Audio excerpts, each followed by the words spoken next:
Okay, for this week, I want you to practice, work on chord changes, do whatever chord changes are difficult to you.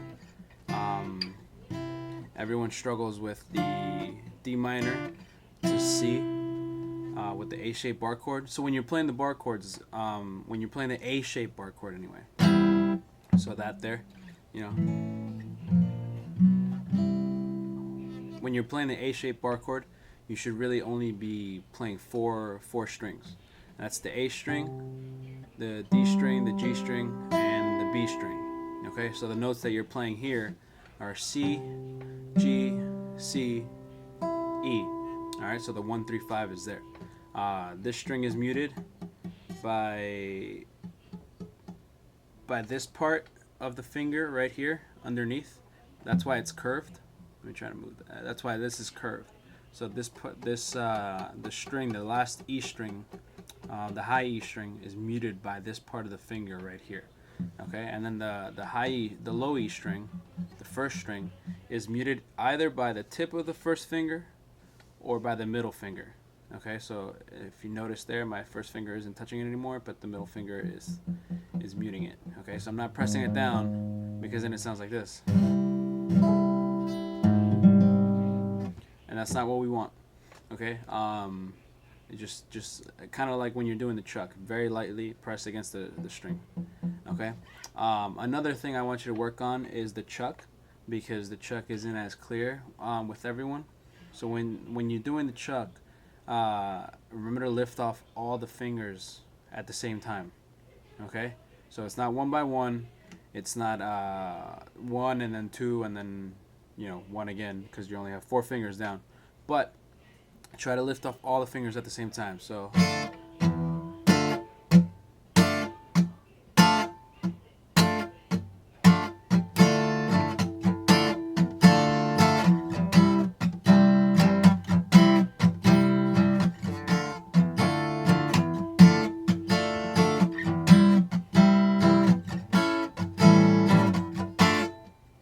all right, and that's pretty much it. If you find yourself comfortable with those two things before Saturday, what I also want you to work on is memorizing each note on each string on each fret up until the 5th. If you could do the 7th, that's great. But for now, let's just work on the 5th, because I want you to be ready whenever I say, okay, B flat major bar chord. You can give me that right there. If you do up to the 7th, the B flat is there too, and you can choose whichever bar chord you want to play. So you can choose this one or this one, right? If I say C minor, now it's past the 7th fret. If I say A minor, you can choose here, right? A minor bar chord. Then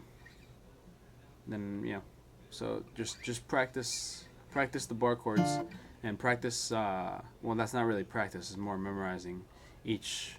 You have to know, obviously, that E, A, D, G, B, E, and then the guitar works in like kind of cages, I guess, boxes.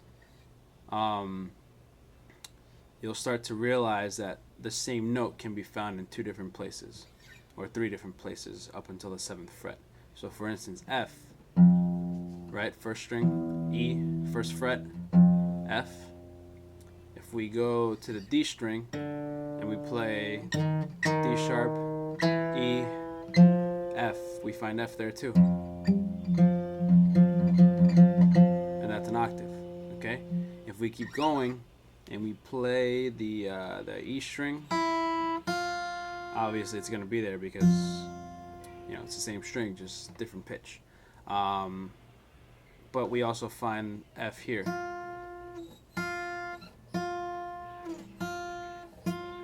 Notice how they're all the same notes.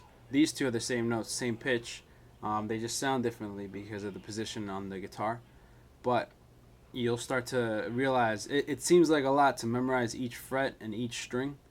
But once you start to figure out that the notes are the same, it's not a lot. Okay, so work on those 3 things. Work on the chord changes, whichever chord changes you find difficult. Work on getting the chuck really clear. And if you can, depending on how much you practice, you need to practice, because a lot of people don't practice anymore, and we're never going to get anywhere if you don't practice. You don't become a good a decent guitar player overnight. Yeah, it doesn't happen that way. You have to practice. So if depending on how much you practice, if you get the first two things down, work on memorizing the notes up until the 7th fret. All right. I will see you Saturday.